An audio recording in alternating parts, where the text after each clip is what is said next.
di cross check, kelihatan ya slide-nya ya? Kelihatan, Pak. Oke, sip.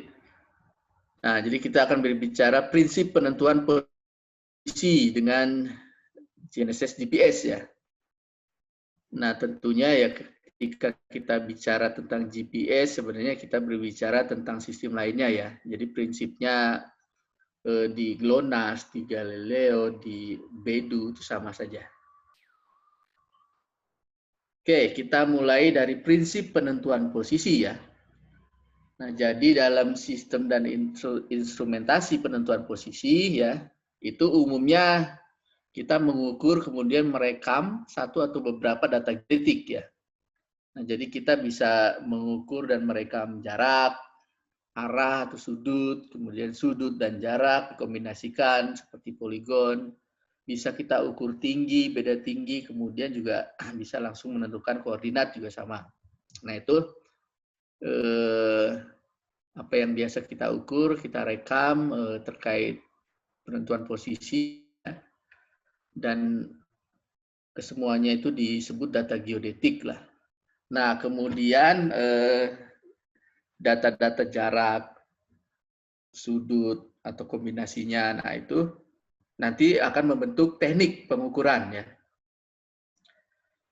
Jadi ada yang namanya teknik pengukuran ikatan ke muka gitu ya. Kemudian teknik pengukuran ikatan ke belakang atau reseksi dengan jarak. Nah, bila diketahui misalnya posisinya, ditentukan jaraknya, nah itu reseksi dengan jarak. Kemudian kalau kita ukur sudut-sudut, itu dinamakan triangulasi.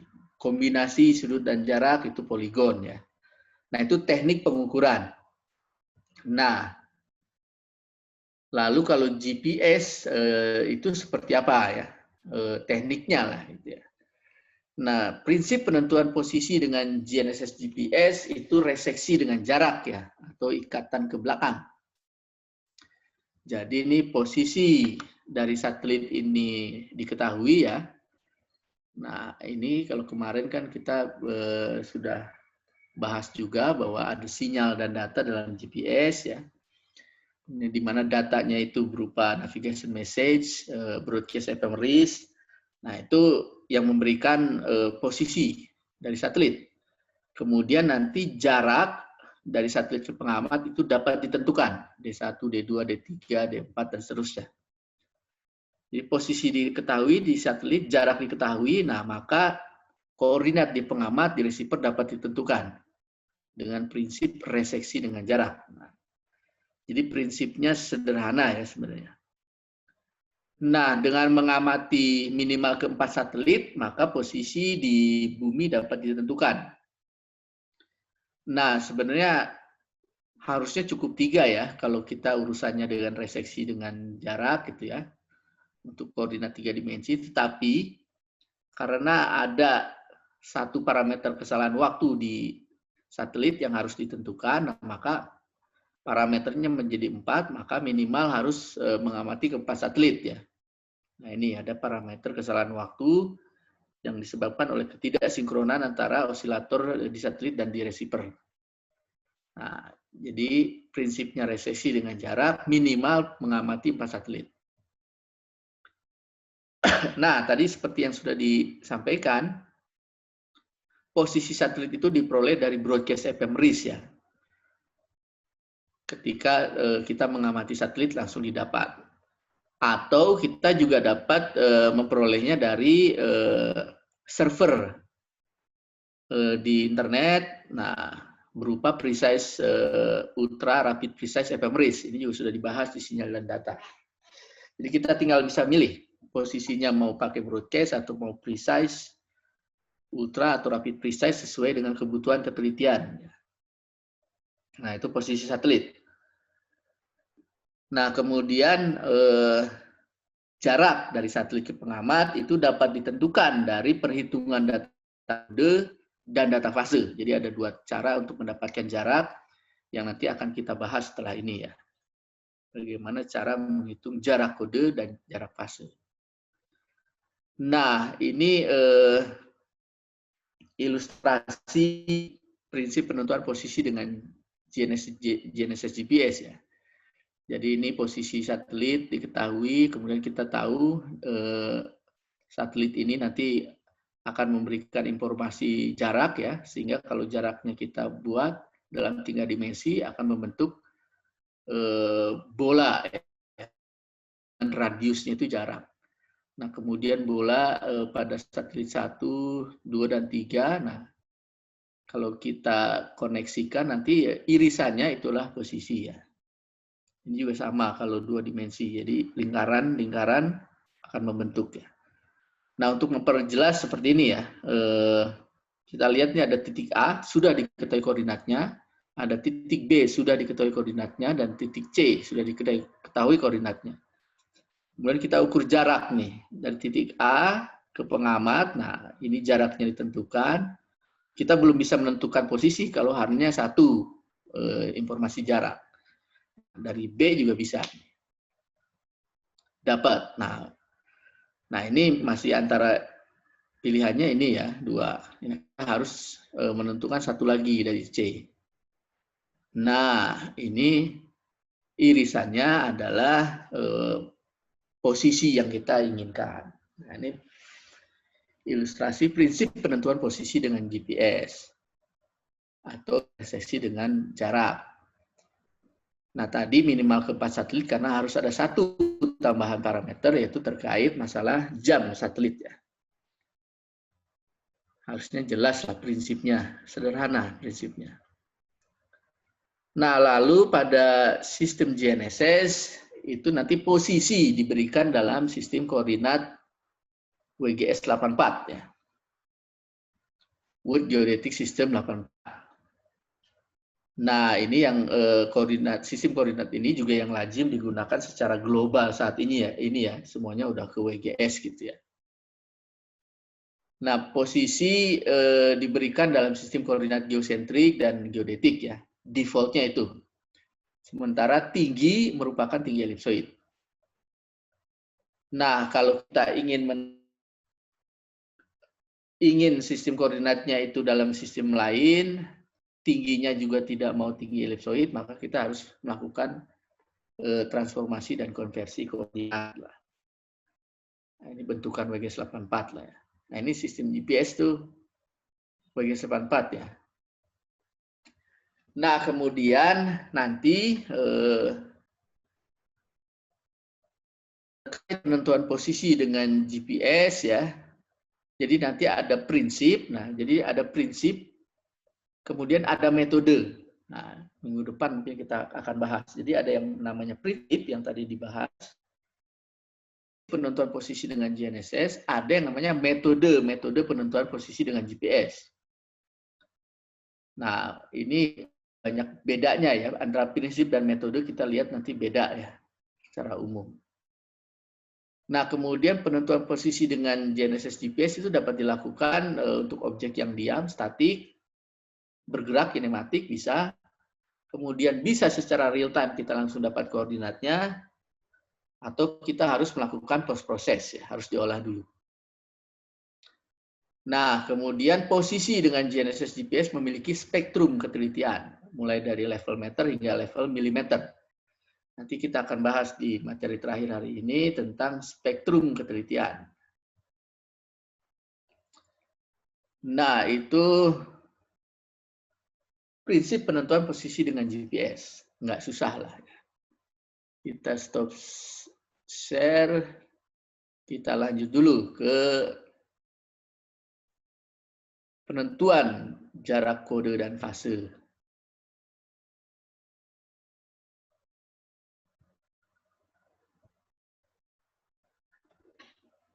Nah, kita lanjut ke penentuan jarak kode dan fase. Karena tadi kan direksesi dengan jarak, harus diketahui koordinat, dan harus diketahui juga jarak.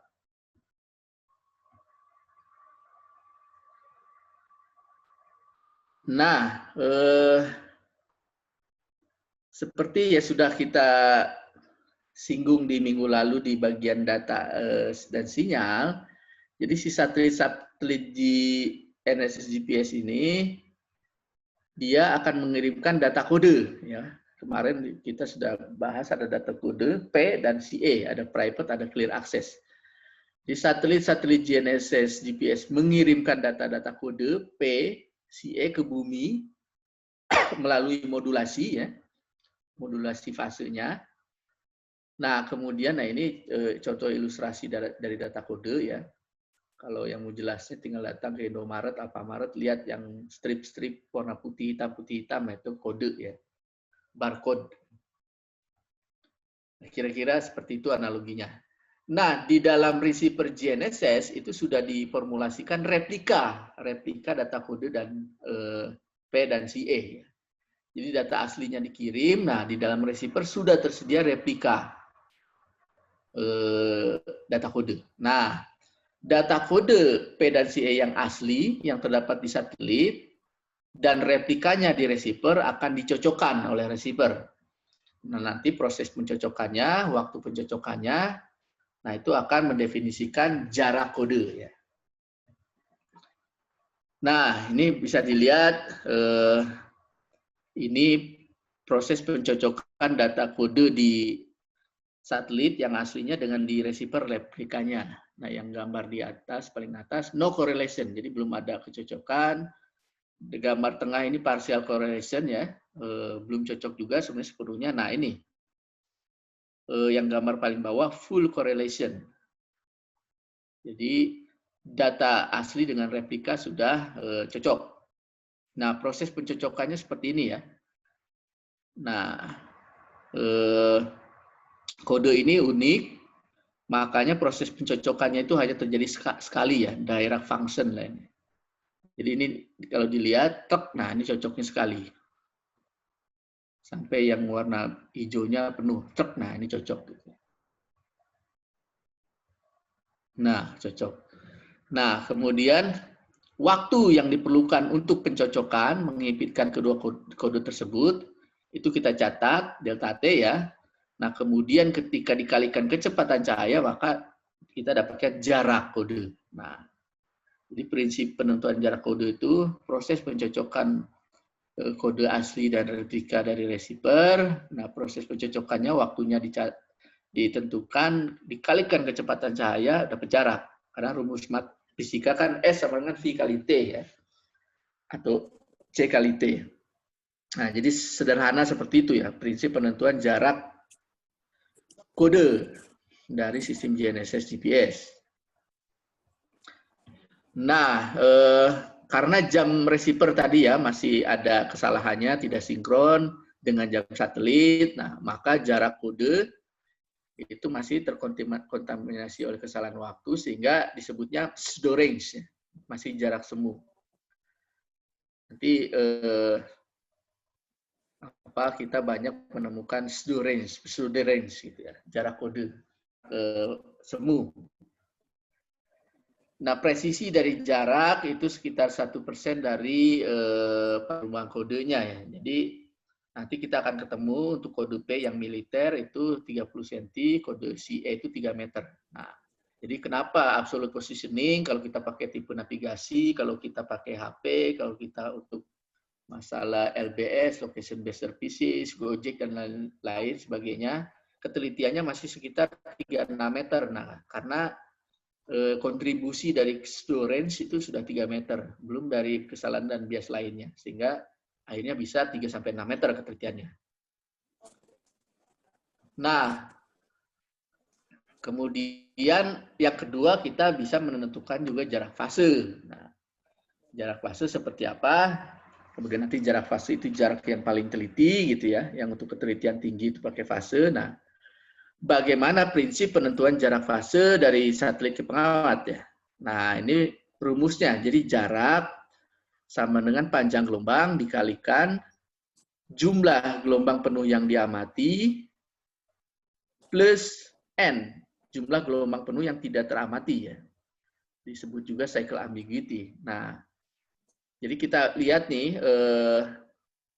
GPS itu kan L-band, di mana L1 19 cm, L2-nya 22,4 cm. Kemudian jumlah jarak itu adalah total dari si jumlah gelombang ini ya. Jadi 19 cm dikalikan nanti ada jumlahnya berapa cycle, berapa kali gelombang. Nah, ada yang teramati dan ada yang masih belum teramati. Nah, ini yang nanti harus diestimasi nilai N itu ya. Karena proses ketika menyalakan receiver, ada proses inisiasi, nah itu ada kehilangan informasi beberapa gelombang penuh lah. Dari sisi hardware ya, sama propagasi sinyal. Nanti diestimasi, kalau kita tahu nilai N-nya, kita tahu jumlah gelombang penuh yang sudah teramatinya ditambah N ini, kalikan panjang gelombang, dapat jarak. Nah, prinsipnya sederhana juga ya. Jadi panjang gelombang 19 cm, ada berapa 19 cm dari satelit ke pengamat. Nah, intinya itulah. Satu cycle itu berarti 19 cm. Dua cycle 19 tambah 19 terus saja ditambahkan. Nah, untuk merubah data fase menjadi data jarak, cycle ambiguity N itu harus ditentukan ya nilainya. Nah, penentuan nilai N bukan pekerjaan rumah. Nah, ini salah satu yang paling susah itu menentukan nilai N ya.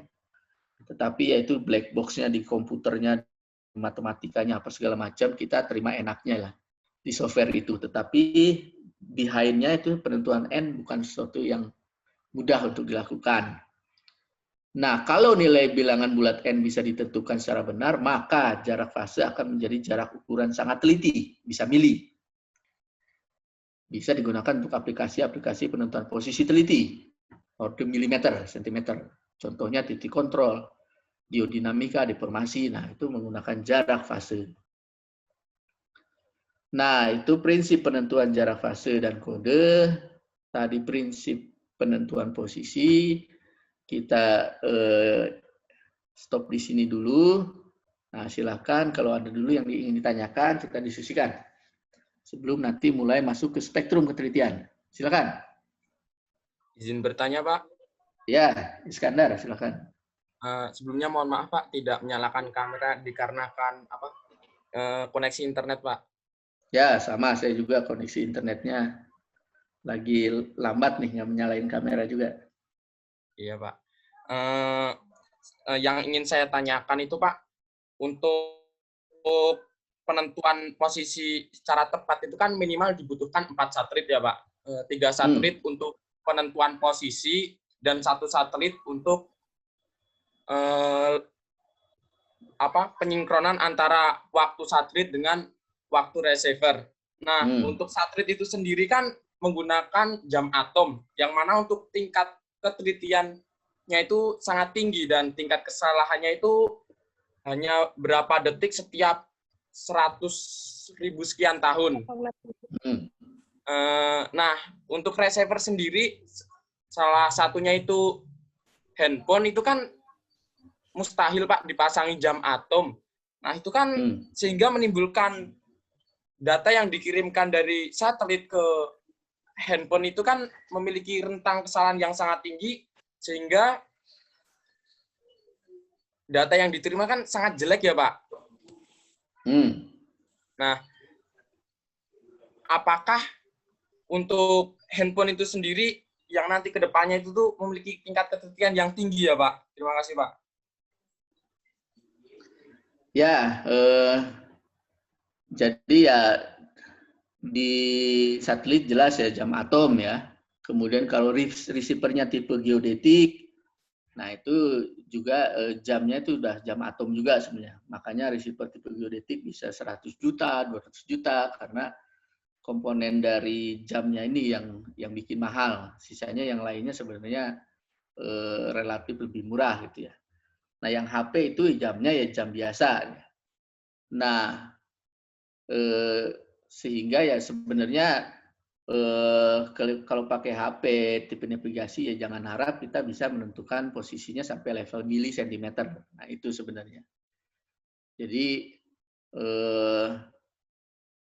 karena keterbatasan masalah stabilitas jam, kemudian sebenarnya banyak lagi nanti kesalahan dan bias. Nah, akhirnya tidak teliti.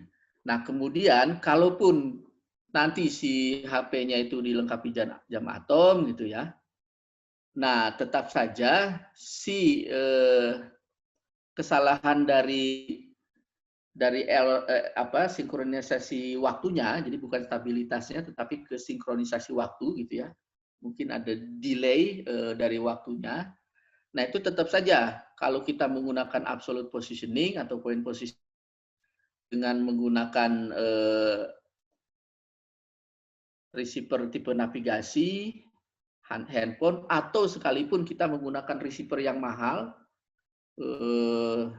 yang ratusan juta, tapi kalau kita absolute positioning, nah kita belum bisa menghilangkan efek dari ketidaksinkronan jam, sehingga tidak teliti juga ya.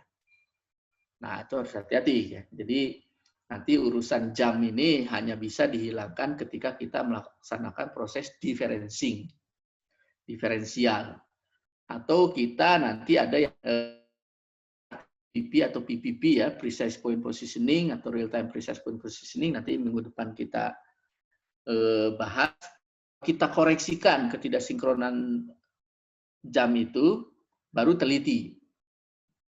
Nah, jadi poin pentingnya ya ketika kita urusannya absolute positioning, mau jamnya jam atom, mau receivernya yang mahal atau HP dijadikan jam atom, tetap tidak bisa mendapatkan posisi teliti kalau tidak didiferensialkan, kalau tidak mendapatkan data koreksi.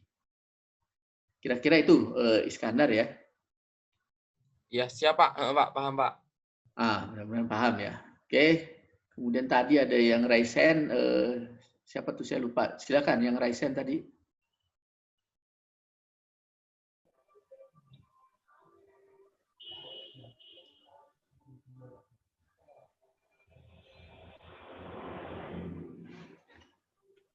Halo, tadi siapa tuh yang raise hand? Silakan.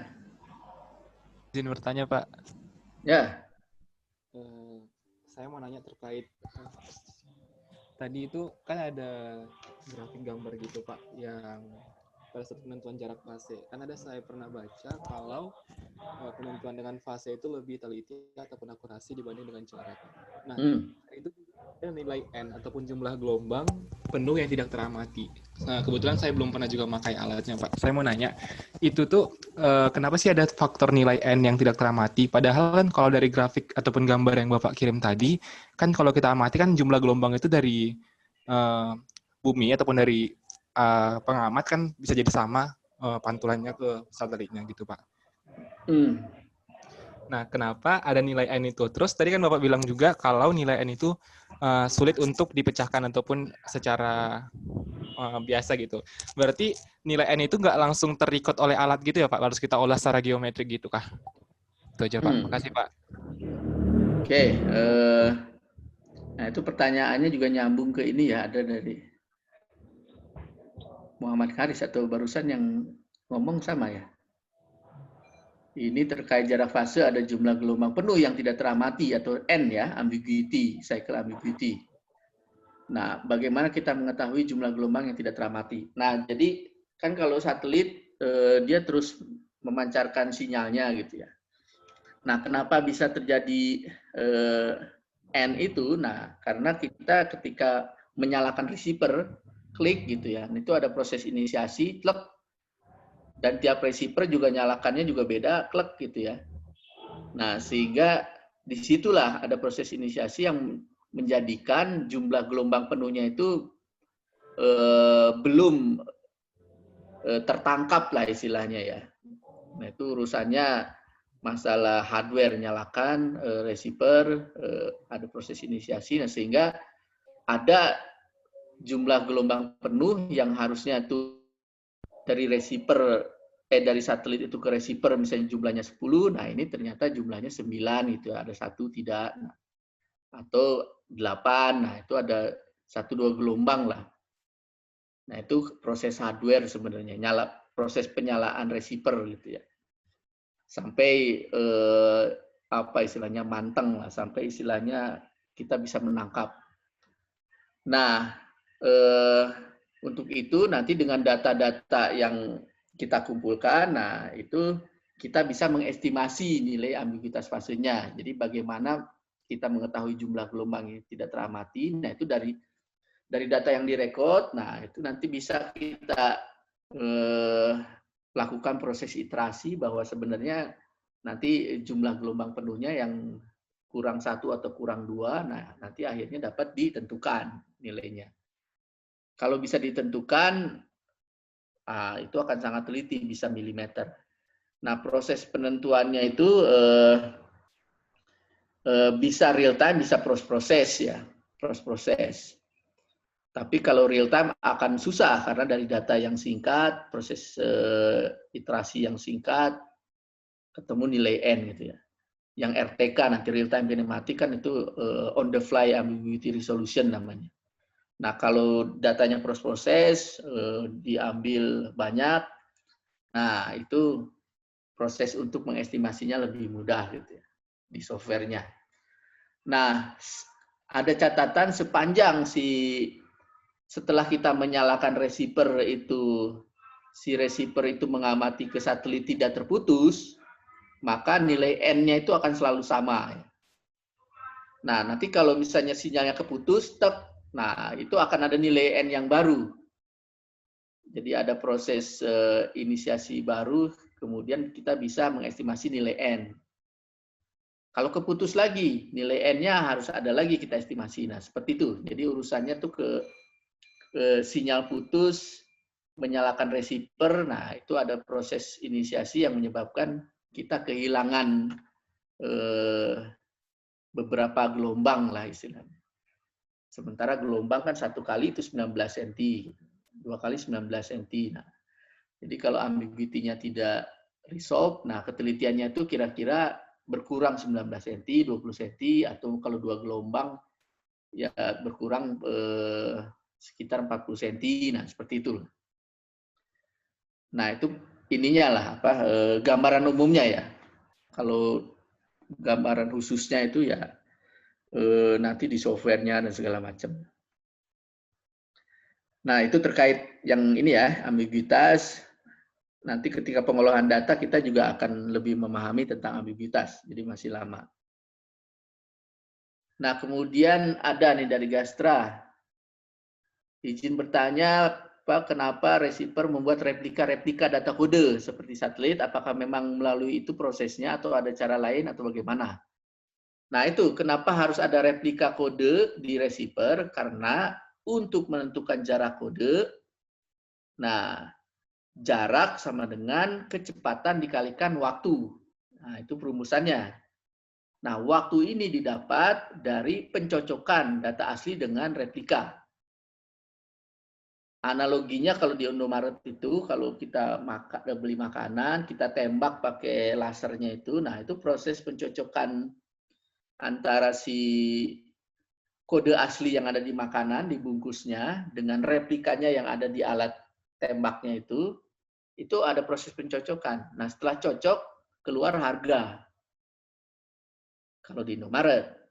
Nah kalau di GPS ini setelah cocok, nah, waktu pencocokannya dikalikan kecepatan cahaya, keluar jarak. Nah, jadi replika-replika data kode itu memang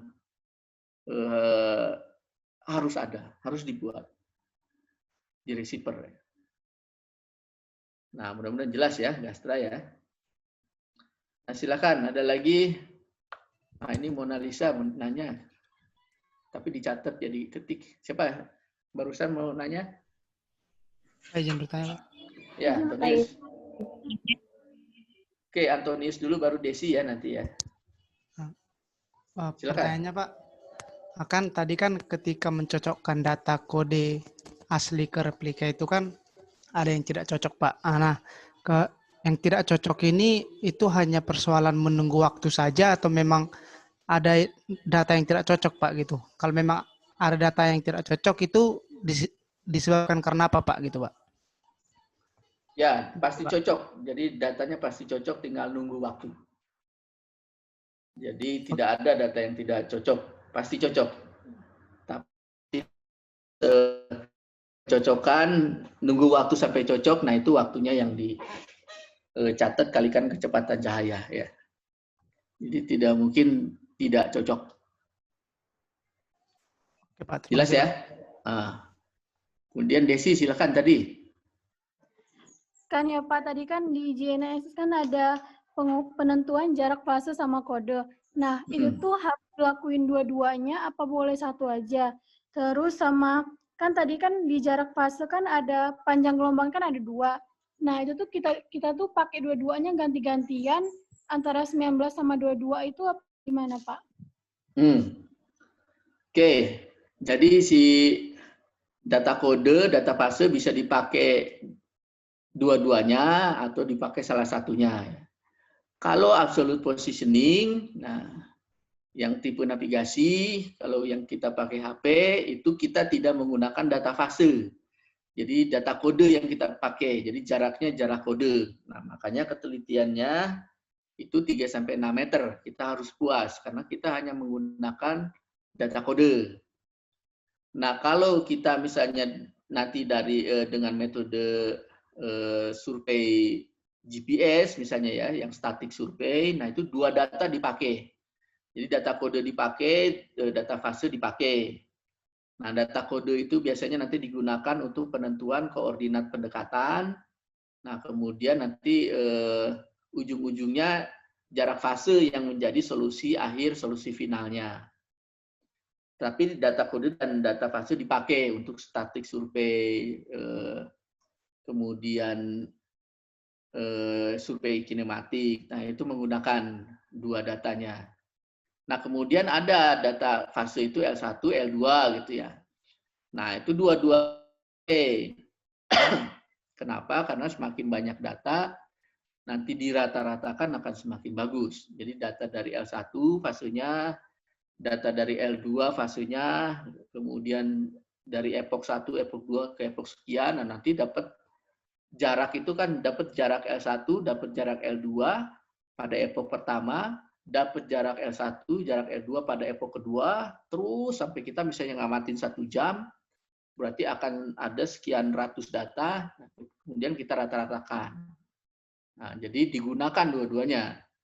Kemudian nanti juga terkait penggunaan sinyal itu, ada kombinasi data fase untuk tujuan menghilangkan efek ionosfer orde pertama. Nanti kita akan bahas. Jadi data itu bisa dikombinasikan, kemudian juga sama data itu bisa digunakan dua-duanya simultan, kita rata-ratakan, ada proses adjustment. Kebayang ya, Desi? Kebayang Pak. Oke. Nah, siapa lagi mau bertanya? Pak, izin bertanya. Ya, silakan.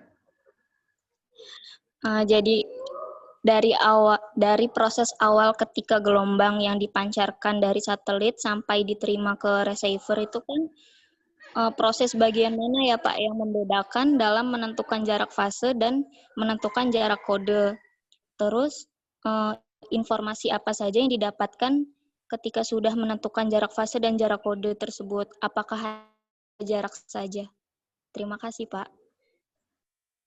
Ya, jadi ketika sinyal itu kan sebenarnya kendaraannya ya, kemudian ditumpangkan datanya kode, data yang ditumpangkan ke kendaraan tersebut datanya.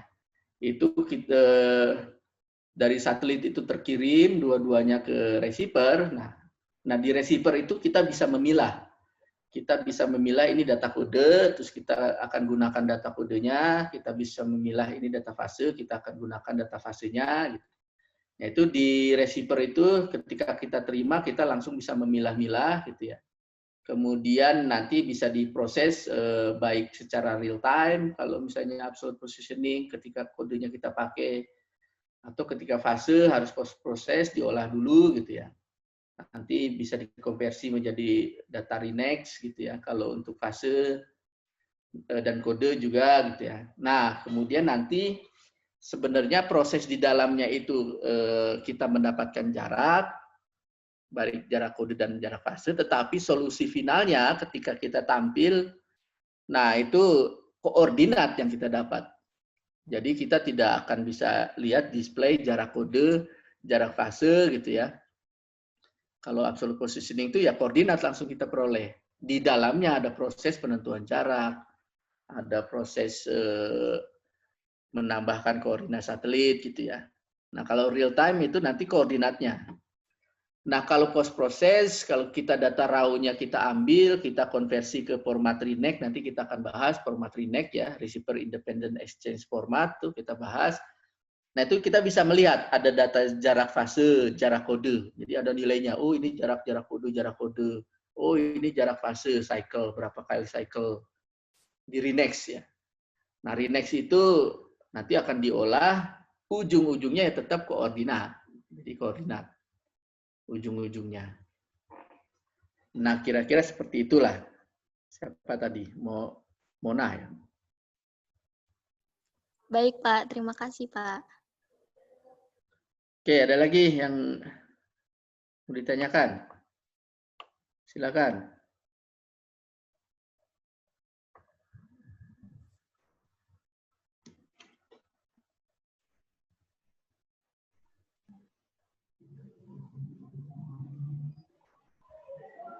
Siapa nih? Sapitri mau nanya, silakan.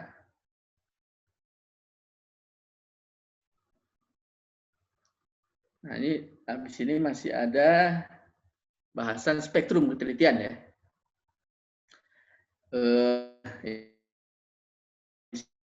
Lanjut ke materi berikutnya, silakan.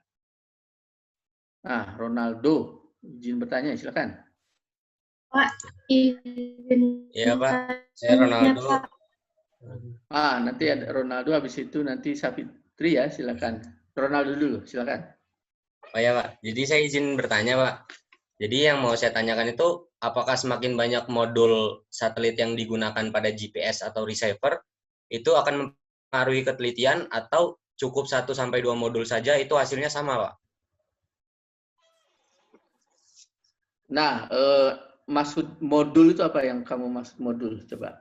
Modul tuh kurang kayak yang saya maksud tuh kayak satelit yang digunakannya, Pak, kayak GPS, GLONASS gitu, Pak. Oh, oke. Ya, itu Makasih, ya bisa dibilang sinyalnya atau channelnya gitu ya. Ya modulnya oke lah. Ya, jadi tadi ketika ingin dapat koordinat minimal kita amati ke 4 satelit ya gitu ya. Tapi itu minimal. Kalau satelitnya misalnya lebih dari itu nanti akan lebih bagus hasilnya ya. Nanti ada nilai GDOP-nya gitu ya, kita lihat dari sebaran satelit itu ada. Jadi kalau semakin banyak satelit akan semakin bagus. Nah, itu prinsip ini aja matematis bahwa semakin banyak data akan semakin bagus. Dan tentunya nanti sebarannya di kuadran langit itu harus merata. Nah, supaya mendapatkan ketelitian yang lebih bagus. Nah, kemudian kalau ada tambahan dari GLONASS, Galileo, BEDU, ya sama, itu prinsip sederhana matematik. Semakin banyak data dirata-ratakan, maka akan semakin bagus. Nah, yang menjadi yang menjadi catatan penting ketika kita bermain-mainnya di absolute positioning gitu ya. Ketika datanya 4 satelit dengan 10 satelit dengan ada GPS, GLONASS, Galileo yang sudah bisa kita amati sampai maksimal 30 satelit saat ini ya, secara real time, kalau absolute positioning tetap nanti akan mentok di level meter ya, ketelitiannya tetap akan meteran. Karena apa? Karena ada kesalahan dan bias yang nanti harus kita reduksi atau bahkan kita hilangkan, yang mana tidak bisa serta-merta hilang atau tereduksi kalau hanya pakai absolute positioning. Nah, gambarannya seperti itu, Ronaldo ya. Nanti ada lah kalau ingin lebih teliti sampai sentimeter caranya. Oke, satu lagi tadi siapa? Silakan, ini lupa saya namanya. Sapitri, Safira. Oh ya, ini di chat. Oke. Izin bertanya, Pak, kenapa penggunaan data kode ketelitiannya semakin rendah daripada data fase? Nah, jadi kenapa jarak kode lebih rendah dari jarak? Kita bisa tahu nih kode itu kan urusannya masalah S sama dengan C dikalikan delta T ya. Nah, faktor C ini, kecepatan cahaya, nah itu kan 3 kali 10⁻8 meter per second. Nah, faktor C-nya itu sangat-sangat krusial, 3 kali 10⁻8 meter per second. Jadi kalau salah 1 detik aja melencengnya sudah luar biasa. Nah, sehingga meskipun kita sudah pakai jam atom, tetapi ada ketidaksinkronan dari waktu di satelit dan receiver. Nah, si delta ini, delta T ini, nah ini masih memberikan nilai yang rendah terhadap jam. Gitu ya. Karena faktor pengalinya ini yang C ini yang sangat besar faktor pengalinya. Nah, jadi kenapa data kode ketelitiannya masih rendah? Karena faktor pengalinya yang besar dari C-nya, dan nanti ada bias dan atau kesalahan di delta T-nya ya masih ada. Itu yang memberikan nilainya menjadi tadi ya, untuk data kode P itu 30 cm, kode CE itu 3 meter. Kita harus terima di situ. Nah, kalau fase, ketika cycle-nya itu dapat diidentifikasi, kalaupun misalnya kita kehilangan 1 cycle, itu hanya 19 cm, 20 cm. Ya kan, 22 cm. Berarti teliti. Nah, kalau yang si 19 itu bisa diprediksi, sehingga kita akhirnya total jumlah gelombang penuhnya dapat, setelah N-nya diprediksi, ya berarti mili nanti ketelitiannya. Nah, kira-kira seperti itulah jawabannya. Oke, Safira. Nah, kita sekarang coba lanjut dulu ke ini ya, pembahasan spektrum. Nah, ini slide-nya cukup banyak juga.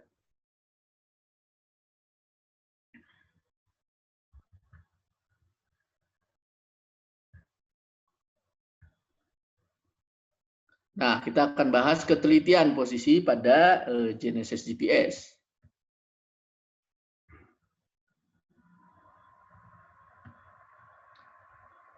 Nah,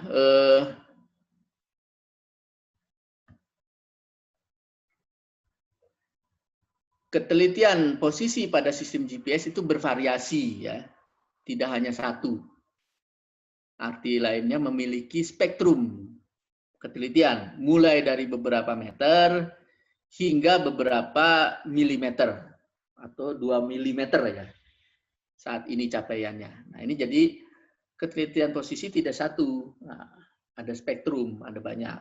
Nah, kenapa bisa banyak? Ada hal-hal yang mempengaruhinya.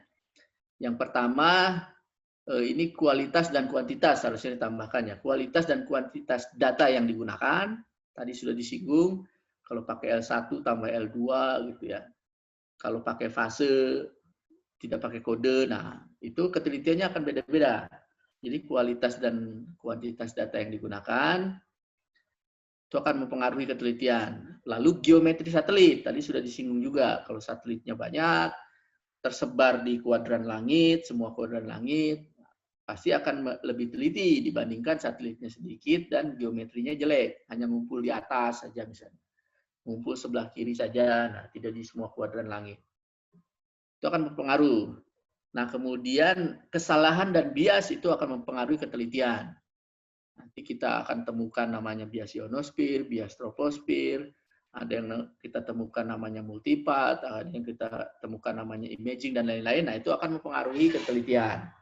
Jadi kesalahan dan bias mempengaruhi ketelitian, membuat spektrum ketelitian.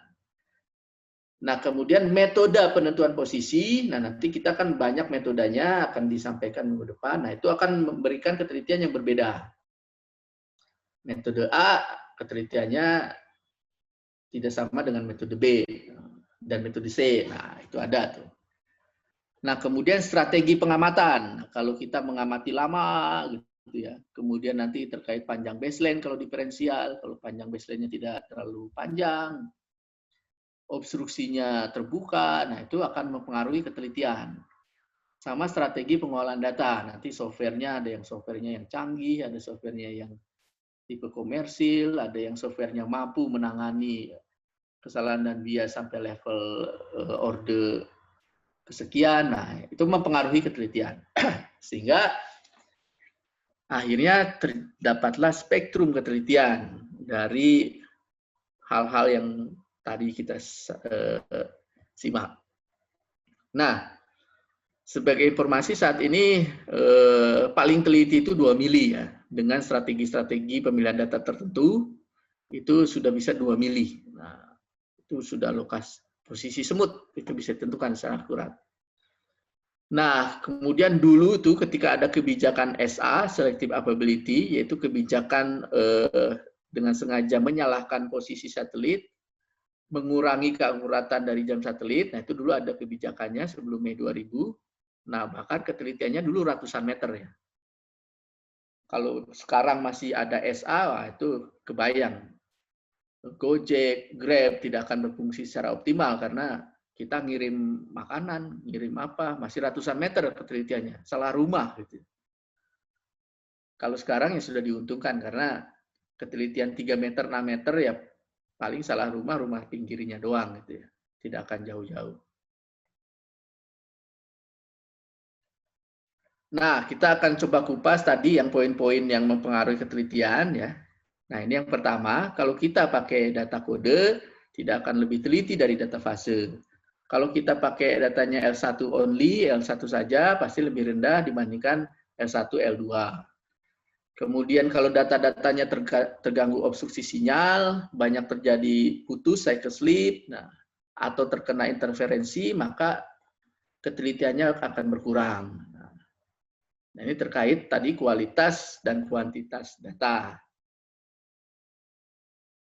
Nah, kemudian terkait spektrum ketelitian dikaitkan dengan geometri satelit. Nah, ini bisa dilihat kalau si satelitnya ada di semua kuadran langit. Nah, itu ikatannya akan lebih bagus ya, GDOP kecil.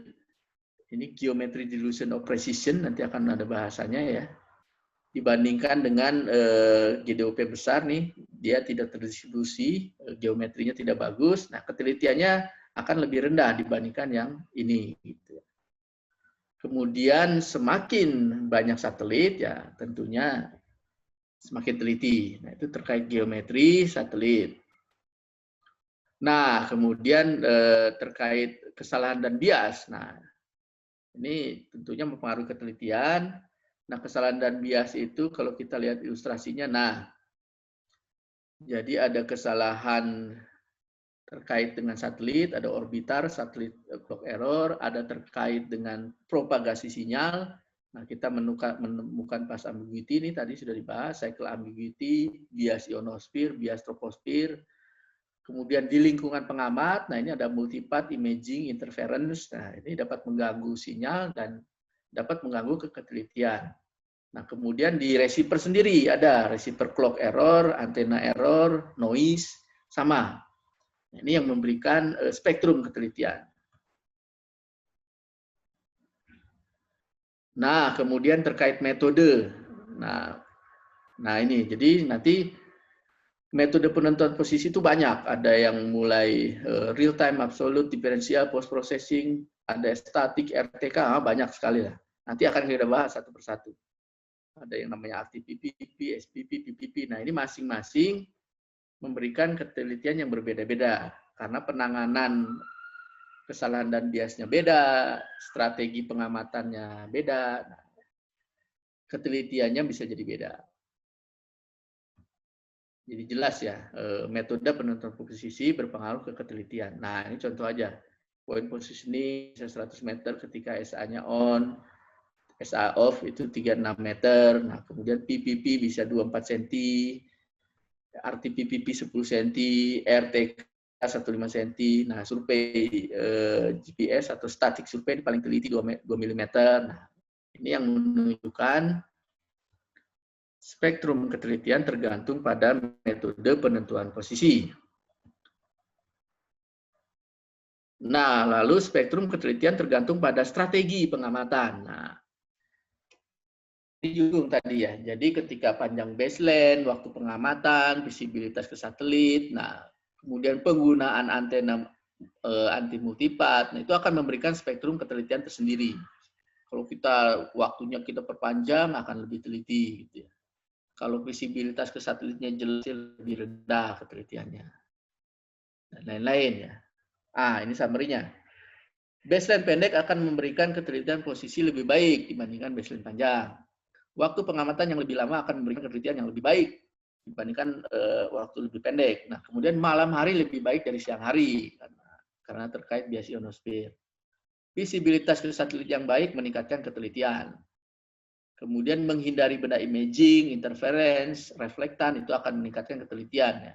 Jadi ada juga nanti benda-benda yang mengganggu interferensi ke sinyal, reflektan itu multipath ya, dia memantulkan, nah, itu akan mengganggu ketelitian. Kemudian penggunaan antena anti multipath akan lebih baik.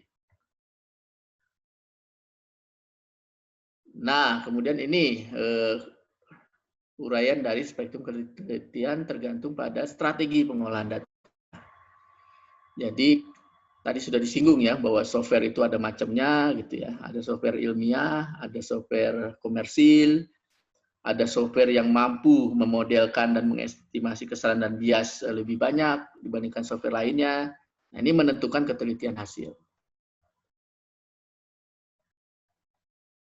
Nah, ini visualisasi skematik bagaimana hal-hal yang mempengaruhi ketelitian. Jadi, tadi mulai dari geometri, mempengaruhi ketelitian, data quality, dan quantity, kemudian error dan bias, observation strategi, metodenya, strategi pengamatan, positioning method, metodenya, processing strategi. Nah, ini semua ini yang mempengaruhi ketelitian, yang menjadikan spektrum ketelitian. Oke, nah ini kita akan bicara khusus tentang komponen tinggi ya. Kalau tadi ya secara general dan lebih ke fokus ke horizontal position. Nah, sekarang ini kalau komponen tinggi. Nah, tinggi GPS, tadi juga sudah disinggung ya, bahwa tinggi GPS itu tinggi elipsoid. Tidak sama dengan tinggi otometrik ya, yang umum digunakan untuk keperluan praktis sehari-hari, kalau kita biasanya pakai sifat datar atau leveling. Nah, untuk mengubah ketinggian GPS ini menjadi tinggi otometrik, ada rumusnya. Jadi kita harus mengkoreksikan ya atau menambahkan undulasi. Jadi H otometrik sama dengan H elipsoid dikurang N undulasi. Ini rumusannya, rumusan sederhananya. Nah, kemudian catatan penting, ketelitian komponen tinggi yang ditentukan dengan GPS umumnya 2 kali, 3 kali lebih rendah dibandingkan horizontalnya. Bahkan kadang-kadang 4-5 kali lebih rendah. Ya. Jadi tinggi GPS bisa sampai 2-3 bahkan 4-5 kali lebih rendah. Kenapa? Nah, ini alasannya. Nah, karena satelit-satelit yang bisa diamati hanya berada di atas horizon. Jadi one side geometry. Nah, sehingga kekuatan geometri untuk komponen tinggi lemah di sini, tidak optimal. Nah, kemudian efek dari kesalahan dan bias umumnya menambah panjang atau menambah pendek data jarak ukuran. Nah, tentunya kalau urusannya dengan jarak ini yang paling terpengaruh adalah komponen tinggi, ya kan? Karena satelit di atas, receiver di bawah, nah itu kan urusan jarak, berarti urusannya itu ya ke arah vertikal. Nah itu alasannya kenapa tinggi GPS 2-3 kali bahkan 4-5 kali lebih rendah. Nah, namun demikian itu harus kita catat juga ya, bahwa ketelitian posisi horizontalnya kan sudah mampu 2 mili. Nah, ini artinya ketelitian komponen tinggi sebenarnya tinggal dikalikan aja. Kalau kalikan 3, 2 mili, atau kalikan 5 kali 2 mili, kan berarti 6 mili atau 10 mili. Nah, artinya apa? Sebenarnya tinggi GPS itu sudah teliti juga. Bisa 6 mili. Bisa 1 senti ya. Jadi jangan sampai salah persepsi ketika dibilang lebih jelek, nah tapi lihat dulu si horizontalnya itu. Nah, jadi faktor pengalinya melihat dari horizontalnya. Jadi tinggi GPS juga udah teliti ya, bisa untuk melihat studi land subsidence misalnya, ya, penurunan tanah, kan udah bagus pakai GPS. Nah, meskipun demikian nanti juga ketelitian N undulasi ini sangat mempengaruhi ya. Kalau GPS-nya sudah bisa teliti milimeter, 6 mili atau 1 cm. Nah, ketika undulasinya misalnya sekarang pakai EGM 2008 kan itu masih 20 cm lebih ya. Nah, sehingga N ini mempengaruhi ke solusi akhir tinggi GPS. Nah, itu bahasan spektrum penelitian GPS. Nah, kita stop share, kita diskusi lagi. Silakan. Masih ada waktu lah. Kita sampai jam 2 lebih lah. Silakan.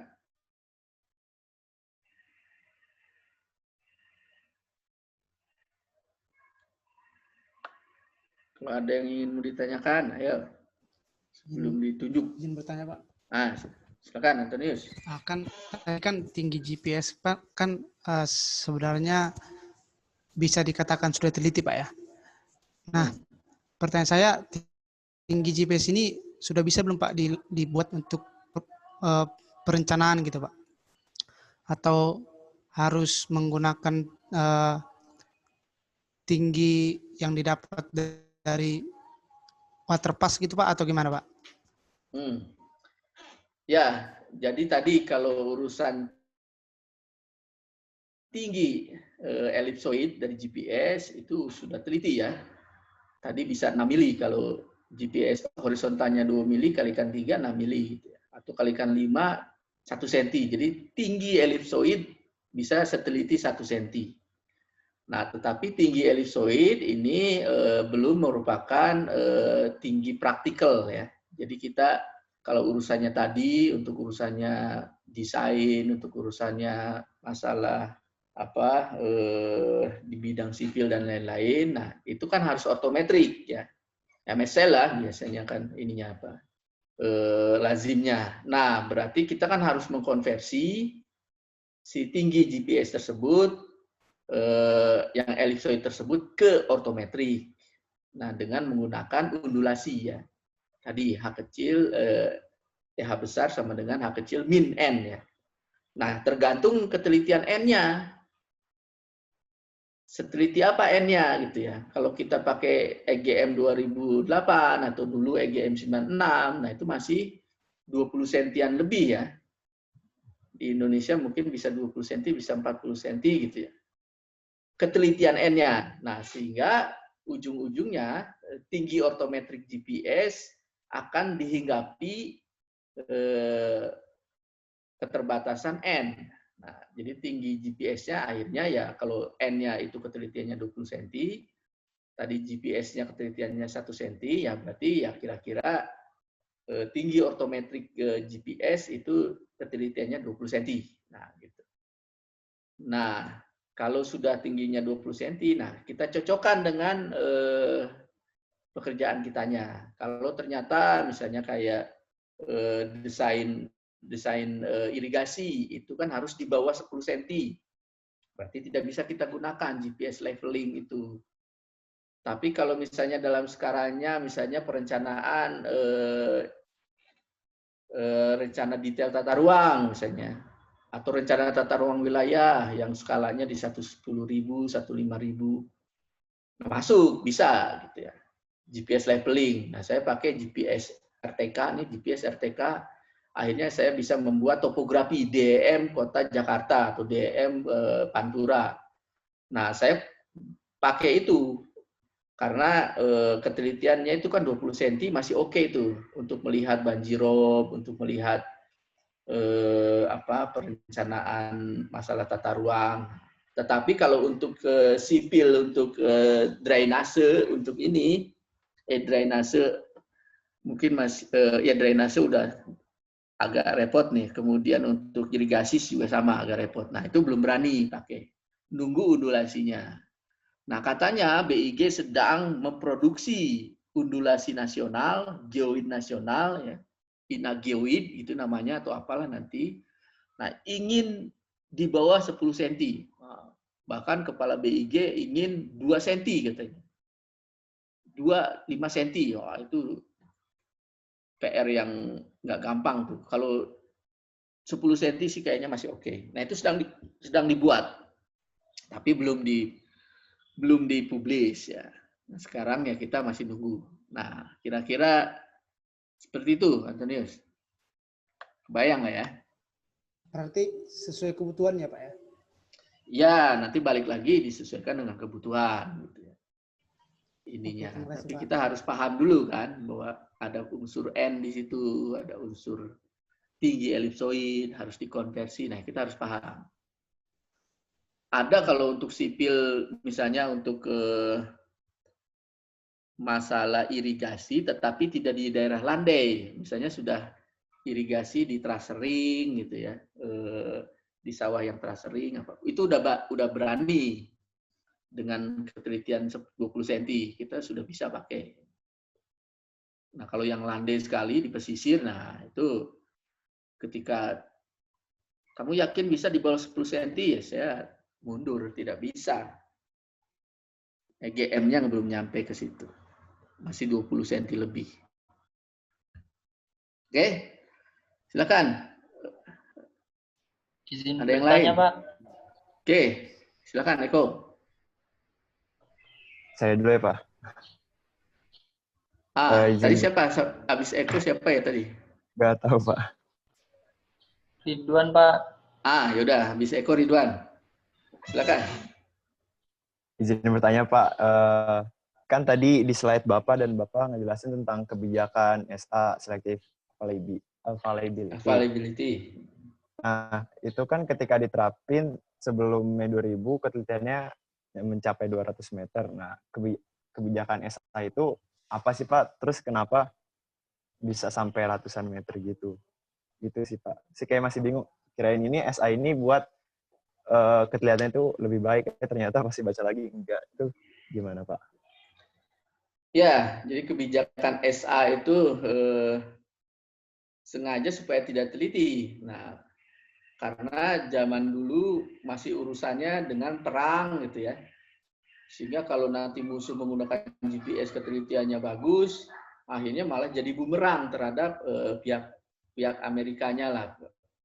Kemudian ya dulu inilah masih unsur kepentingan keamanan internal Amerika gitu ya, sehingga sengaja disalahkan SA. Nah akhirnya Bill Clinton waktu itu melihat peluang bahwa ini positioning itu sebenarnya untuk sipil kalau dibuat bagus, nah itu bisnisnya akan luar biasa. Nah sehingga habis itu di-off-kan pada Mei 2000. Jadi sebelum Mei 2000 itu ya urusannya masih urusan keamanan, safety segala macam. Sehingga sipil itu jangan dikasih yang teliti gitu karena takutnya jadi bumerang ke arah sana ya. Nah, tetapi setelah itu melihat bahwa sekarang kan LBS, Location Based Services itu sangat luar biasa nilai ekonominya. Presidennya Clinton waktu itu sudah melihat visi itu, udah pinter gitu. Wah udah ngapain ini kebijakan kok malah menyalahkan, merugikan, di-off-kan. Akhirnya terbukti ya sekarang malah luar biasa ininya, benefitnya. Jadi lebih ke situ ya, Eko ininya ya, dulu pertimbangannya. Kebayang ya?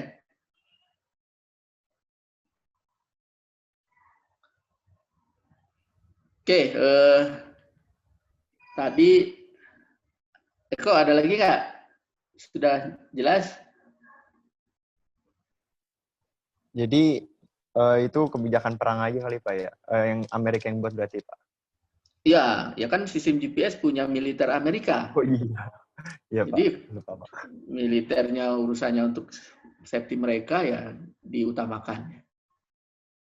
Jadi kalau GPS, Beidou, GLONASS itu militer yang itunya mengelolanya. Tapi kalau Galileo, nah itu beda. Galileo itu sipil. Jadi di Eropa itu sipilian yang ininya apa, yang mengelolanya. Sampai sekarang ya GPS masih militer. Oke, kemudian silakan tadi siapa ya? Lupa lagi itu sih. Sebelum Eko siapa tadi? Ridwan. Silakan. Ridwan ya? Ridwan. Oh, diketik kayaknya ya. Oh, ini ada diketik nih. Pak. Ya, ini ada Fadian.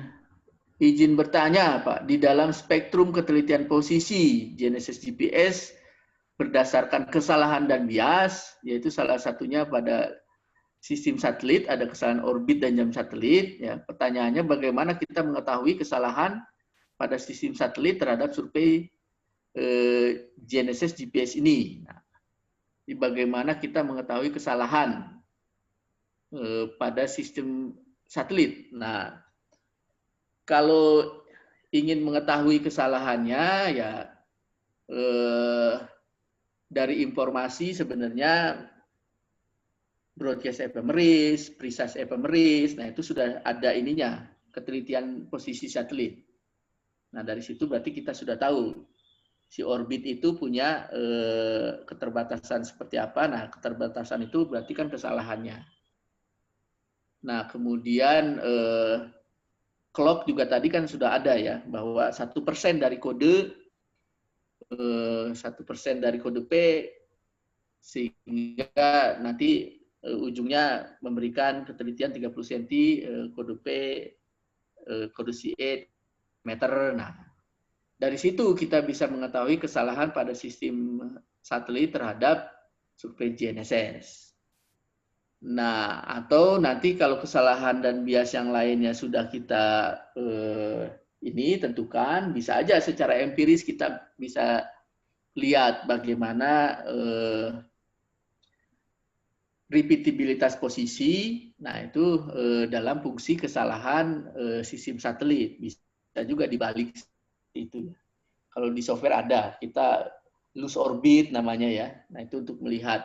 Tetapi kalau dari informasi juga kita tidak usah susah-susah gitu ya, melakukan processing data yang sudah diketahui, precise ephemeris, sudah memberikan ketelitian 2 cm misalnya. Nah, berarti sisanya 2 cm itu kesalahan orbitnya. Broadcast ephemeris itu masih levelnya submeter misalnya. Nah, itu berarti kesalahannya. Jadi seperti itulah kita ininya ya, memahaminya ya untuk Fadian. Kemudian Ridwan nih, ketinggian yang digunakan dalam perencanaan jalan atau drainase itu menggunakan tinggi geodetik atau ortometri atau sesuai kebutuhan. Nah, jadi kalau urusannya masalah jalan, drainase, nah itu harus ortometrik ya. Karena geodetik ini kan tinggi elipsoid, itu tinggi matematis. Nah, itu nanti malah bisa salah kaprah. Kalau tinggi geodetik itu nanti kalau di kota Medan itu nilainya minus, padahal di atas laut. Nah, nanti bingung untuk urusan perencanaannya, ini gimana? Karena elipsoidnya ada di atas permukaan. Sehingga permukaannya jadi ke bawah dari elipsoidnya, jadi minus. Nah, bingung nantinya. Nah, sehingga untuk perencanaan, untuk drainase harus ortometrik ya, harus terhadap mean sea level atau terhadap chart datum ya, atau LAT misalnya. Nah, nanti juga harus MSL yang mana, LAT yang mana. Nah, itu harus juga disesuaikan dengan lokasinya di mana ya. Jadi jawabannya harus ortometrik, tidak sesuai dengan kebutuhan. Nah, ada harus ortometrik. Lalu ketika kita membuat BM, lalu ketika kita membuat BM untuk mendapatkan tinggi ortometrik, apakah kita perlu melakukan leveling dari stasiun pasut sampai BM yang kita buat? Nah, jadi kalau misalnya paling bagusnya ya bikin BM, kemudian lakukan leveling dari stasiun pasut. Itu yang paling appropriate ya, yang paling ini ya, yang paling baiknya seperti itu. Tapi ada kadang-kala misalnya narik BM kayak misalnya kita di Kalimantan, misalnya di tengah Kalimantan, kebayang kalau harus melakukan leveling stasiun Pasut masuk ke dalam Kalimantan yang jaraknya 500 kilo misalnya. Atau 200 kilo, 300 kilo. Nah, itu nanti kan bisa-bisa saja, cuman nanti akan kelelahan di tengah jalan kan. Nah, sehingga kita ada yang namanya GPS leveling ya. Jadi bagaimana menggunakan GPS nanti ke tinggi geodetik ortometri atau elipsoid, dikurangkan undulasi jadilah ortometrik. Nah, si undulasi ini atau geoid ini secara praktis berhimpit dengan MSL, meskipun sebenarnya tidak ya. Jadi harus ada konstanta lagi. Jadi dikonversi dari geodetik ke geoid, kemudian dikonversikan lagi ke MSL sebenarnya. Ya, jadi tinggal kita lihatlah kita di daerah mana. Kalau tidak jauh dari pantai kita narik leveling, itu yang paling baiknya. Kalau tidak, pakai GPS leveling method, pakai undulasi dan konstanta. Saya sudah punya konstantanya untuk wilayah Indonesia, bagaimana konstanta antara geoid ke MSL. Geoid ke MSL di Sumatera, itu ada konstantanya. Geoid ke MSL di Jawa ada konstantanya. Geoid ke MSL di Kalimantan ada konstantanya. Di Sulawesi ada konstantanya. Berikutnya di lebih timur juga ada konstantanya. Jadi sekarang saya sudah pakainya GPS leveling. Jadi narik-narik ke pakai sifat datar udah kecapean. Jadi sudah pakai GPS saja. Ujung ke ujung didapat. Di tengah Kalimantan tinggal diukur pakai GPS, sehari selesai, udah dapat tinggi ortometriknya. Ke MSL Kalimantan ya. Karena punya konstantanya. Nah, seperti itu. Kemudian dari Nur Azizah ya. Nah, ini panjang juga nih. Oke, dari Nur Azizah. Spektrum ketelitian posisi GNSS GPS salah satunya dipengaruhi oleh kesalahan dan bias. Nah, kemudian bias itu sendiri ada bias ionosfer dan troposfer. Nah, saya pernah baca, Pak, bahwa bias ionosfer diakibatkan oleh ion-ion bebas elektron, nah, yang mempengaruhi propagasi sinyal. Ya, betul. Sinyal GPS slow range diperlambat, fase dipercepat. Nah, jadi efeknya terjadi pada kecepatan arah polarisasi keutuhan sinyal. Ya. Nah, salah satu cara mereduksinya yaitu menggunakan GPS 2 frekuensi, ya 1 L2. Nah, kemudian itu dikombinasikan datanya, itu bisa menghilangkan bias ionosfer order pertama. Kemudian melakukan differencing. Ya, nah, yang saya ingin tanyakan, mengapa menggunakan GPS 2 frekuensi L1 dan L2 bisa mereduksi kesalahan bias ionosfer tersebut. Nah, itu kalau dikombinasikan, nah itu bisa menghilangkan efek ionosfer order pertama, yang keduanya masih ada. Jadi dengan kombinasi fase. Karena apa? Karena ionosfer itu dia frekuensi dependen terhadap ionosfer, ada nanti bahasanya. Jadi ada frekuensi dependen. Sehingga kalau dikombinasikan jadi hilang si biasnya. Nah, troposfer bukan frekuensi dependen terhadap frekuensi GPS. Jadi tidak bisa dihilangkan. Itu di geodesi satelit juga ada urusannya masalah frekuensi dependen.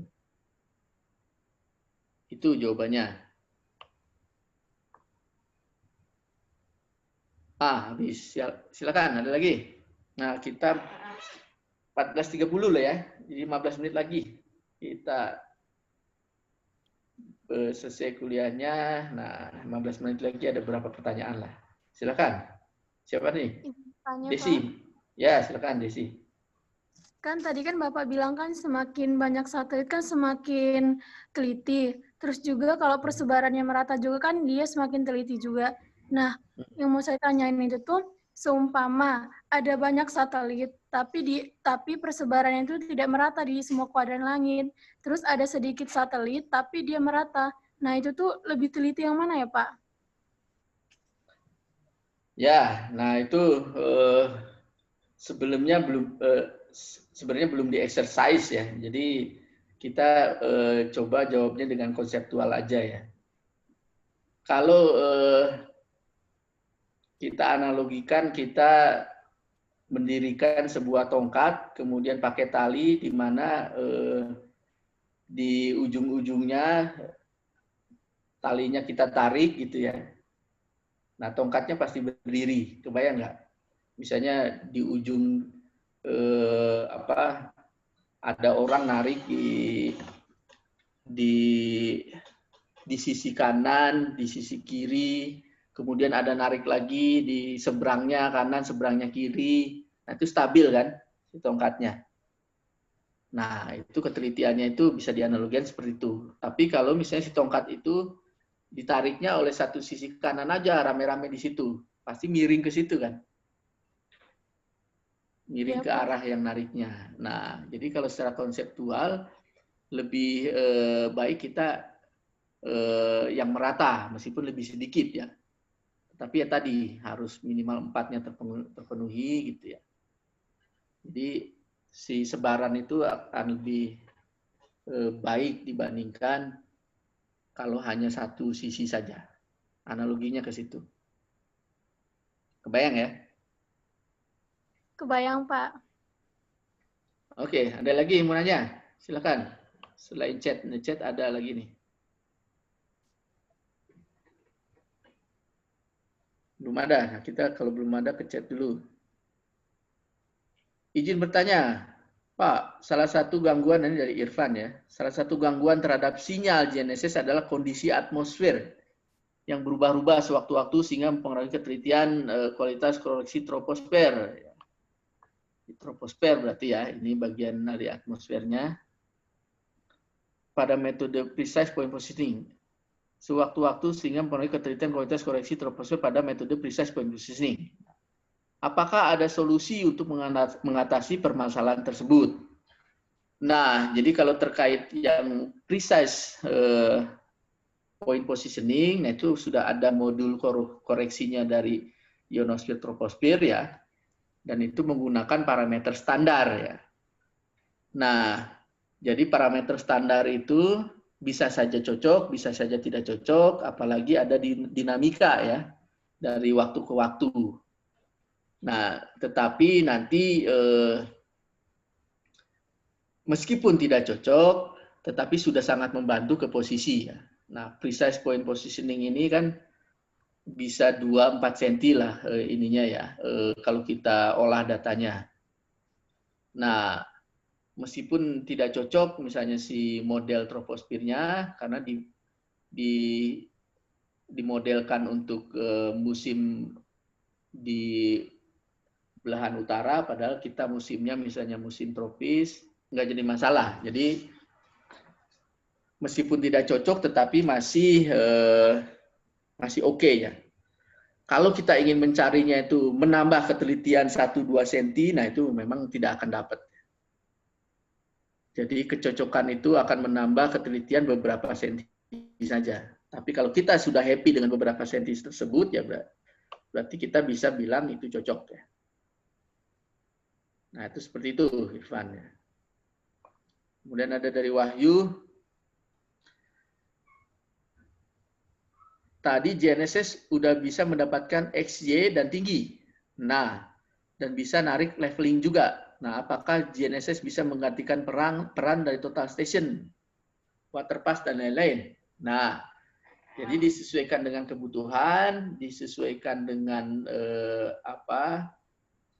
ya termasuk kebutuhan ketelitiannya. Nah, ada saat-saat GNSS bisa menggantikan peran total station dan water pass ya. Jadi kalau misalnya asal ketelitiannya tidak dibutuhkan 10 cm ke bawah, berarti sudah bisa digantikan. Kalau misalnya kebutuhan posisi tingginya itu ketelitiannya lebih kecil sama dengan 10 cm, maka water pass belum tergantikan.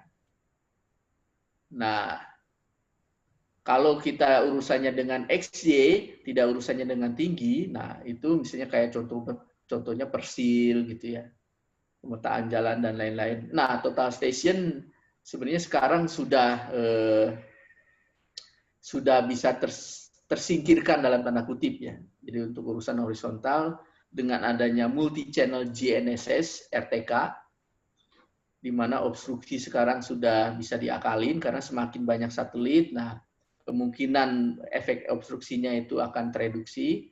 Nah, sehingga untuk posisi horizontal, GNSS sudah jauh lebih bisa menggantikan total station. Kalau untuk komponen tinggi tadi ya, kita lihat kalau di atas 10 cm sudah bisa menggantikan. Nah, itu jawabannya kira-kira ya. Nah, kemudian dari Fadilah nih. Dari Fadilah, izin pertama bertanya saya Rifki. Oh, ini Fadilah tapi Rizky, berdua ya. Apa kita dapat mengambil koordinat suatu tempat dari beberapa satelit yang berbeda dalam suatu waktu? Nah, bisa. Jadi apa kita dapat mengambil koordinat suatu tempat dari beberapa satelit yang berbeda? Nah, artinya berbeda itu mungkin yang tadi ya, GLONASS, Galileo gitu ya, mungkin ya maksudnya. Ya sekarang sudah ada ininya apa, receiver yang mampu mengamati semuanya, kemudian mampu mengolah datanya di hardware receivernya, software receivernya, keluar langsung nilai koordinat. Sudah ada ya. Mungkin kalau tipe navigasi ya sudah ada juga yang bisa Beidou, bisa GLONASS, Galileo sudah ada ya. Bisa ya. Oke, nah, dari Fadilah, dari Rifki nih udah pertanyaan terakhir, silakan. Dari yang lain masih ada 7 menit.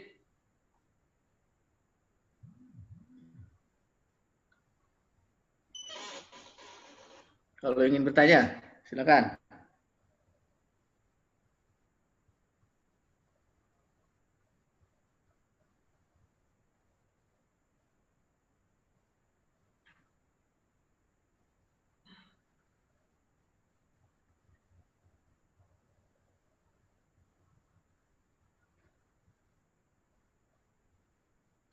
Yuk.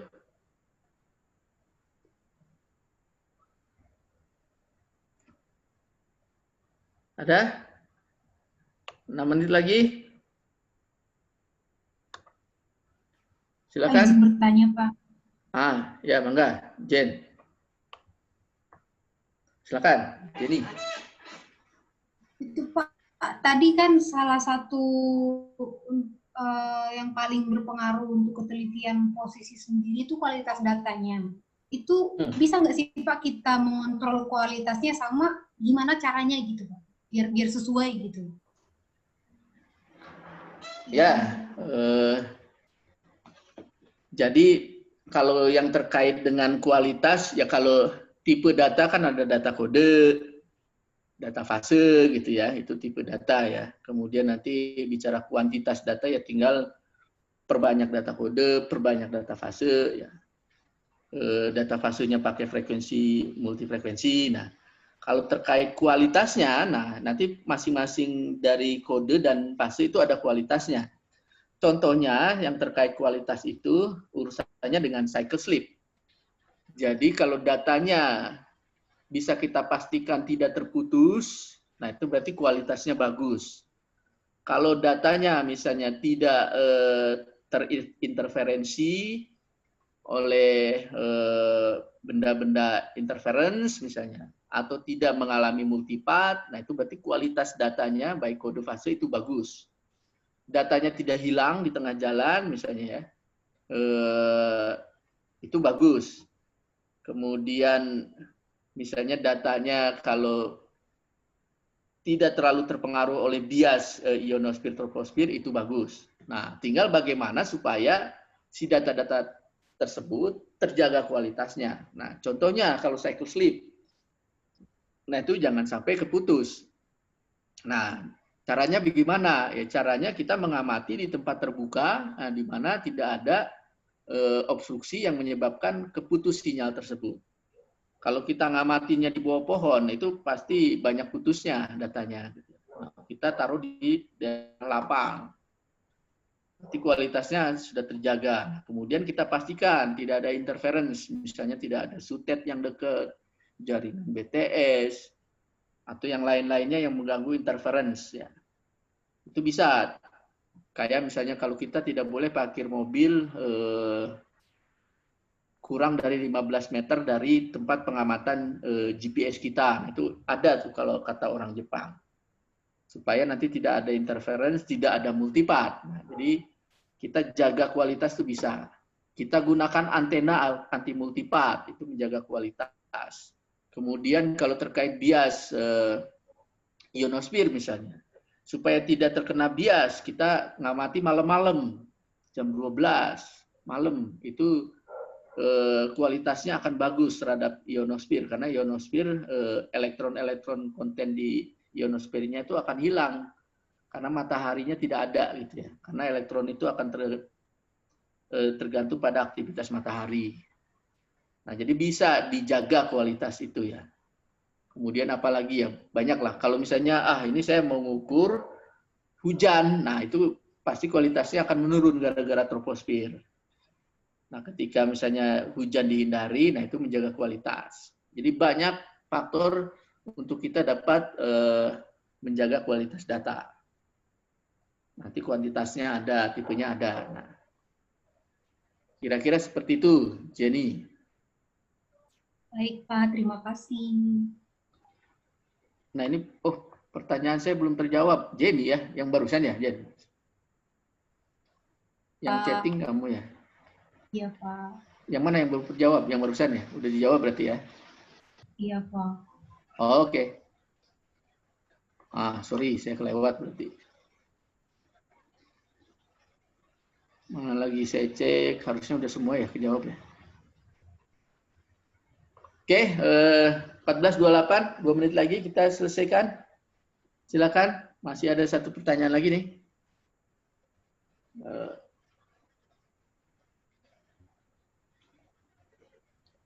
Ayo, pertanyaan pamungkas nih.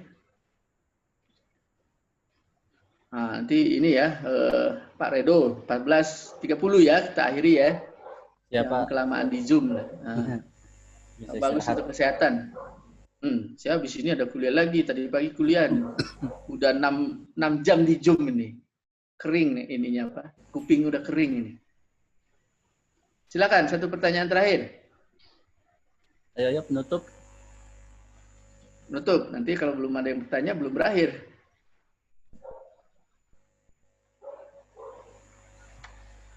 Pak, mau bertanya lagi, Pak. Silakan, Jenny. Tadi kan seperti pertanyaan Rifki kalau nggak salah, Pak. Bisa nggak sih kita dapat satu posisi dari satelit yang berbeda gitu? Berarti untuk dapatin itu, yang disesuaiin itu adanya penyesuaian fase juga ya, Pak. Itu gimana caranya? Sementara kan untuk sama nggak sih, Pak, data kode yang digunain gitu? Maksudnya antara itu ya, GPS, Bedu, GLONASS gitu ya? Iya, iya Pak. Ya, jadi di GPS itu ada data kode-kode yang unik, kemudian di Bedu juga ada data kode-kode yang unik, kemudian sama juga di GLONASS itu ada data kode-kode yang unik ya. Kode itu yang ditumpangkan ke sinyal-sinyalnya. Di GPS itu sinyalnya L1, L2 gitu ya. Nah beda di GLONASS, beda di Bedu. Di Bedu kalau nggak salah tuh sinyalnya dikasih nama B1, B2 apa saya lupa ya. Nah jadi kode-kodenya unik, sinyalnya juga ya bisa dibilang unik gitu ya. Nah kemudian, itu akan tergantung di receiver-nya. Receiver itu ada yang bisa menangkap semuanya, atau hanya yang ada yang bisa menangkap GPS saja atau GPS GLONASS lah. Tetapi kalau sekarang ini, si GPS itu sudah bisa menangkap sinyal semuanya. yang GPS yang sekarang-sekarang inilah. Nah, yang GPS sekarang-sekarang ini juga sudah di dalamnya ada replika-replika yang unik dari masing-masing si satelit.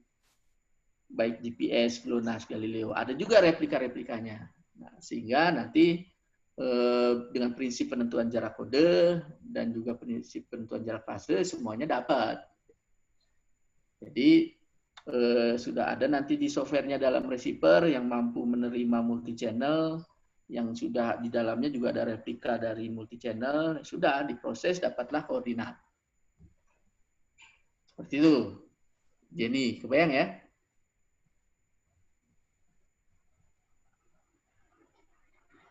Halo. Ya, Pak. Oke. Nah, kalau kebayang, nah ini sudah 14.32, jadi kita akhiri ya materi minggu ini. Nah, silakan juga karena sudah ada di YouTube Pak, satu juga. lagi dong, Pak. Ya, silakan. Ya, mangga.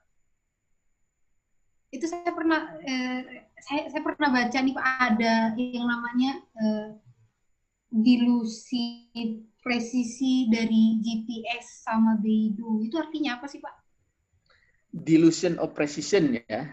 Tadi kan sudah disinggung ada DOP ya. Tadi GDOP. Iya. Geometry Dilution of Precision.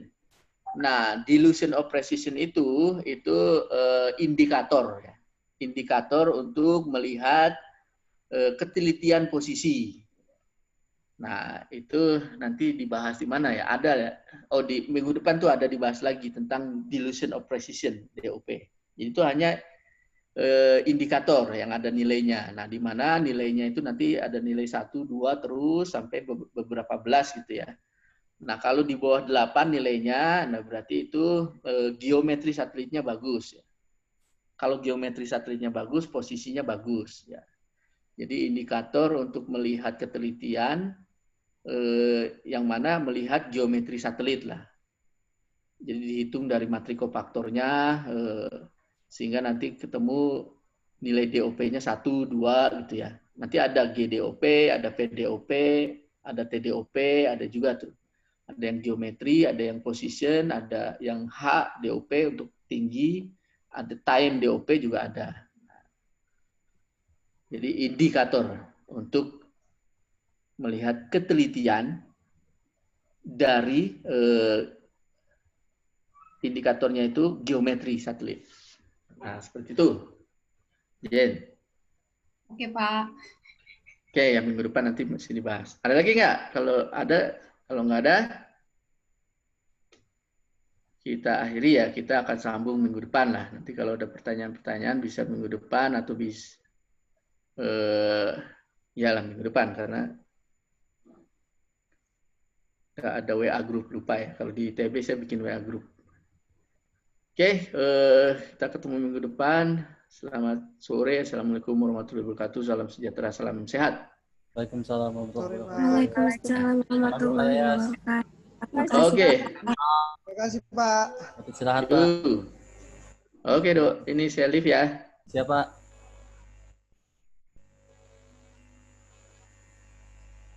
Oke. Kuliah hari ini selesai. Nanti kuliah yang ini akan saya upload ya.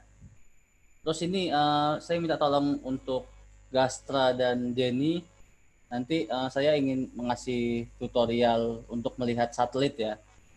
Nah, nanti kasih jadwal ya, mungkin akan sebentar ya. Saya akan mencoba live streaming sebentar untuk mengasih edukasi buat kalian gimana caranya melihat tadi ya, melihat sebaran satelit, terus sampai bisa menentukan posisi melalui perangkat yang kita ada lah, yaitu HP ya. Nanti tolong dicari jadwalnya ya, Gastra sama Jenny ya, yang kosong semuanya lah. Kalau bisa jangan di hari Minggu, kalau bisa ya, Sabtu masih boleh lah. Oke, terima kasih semuanya, selamat istirahat. Saya tutup. Wassalamualaikum warahmatullahi wabarakatuh.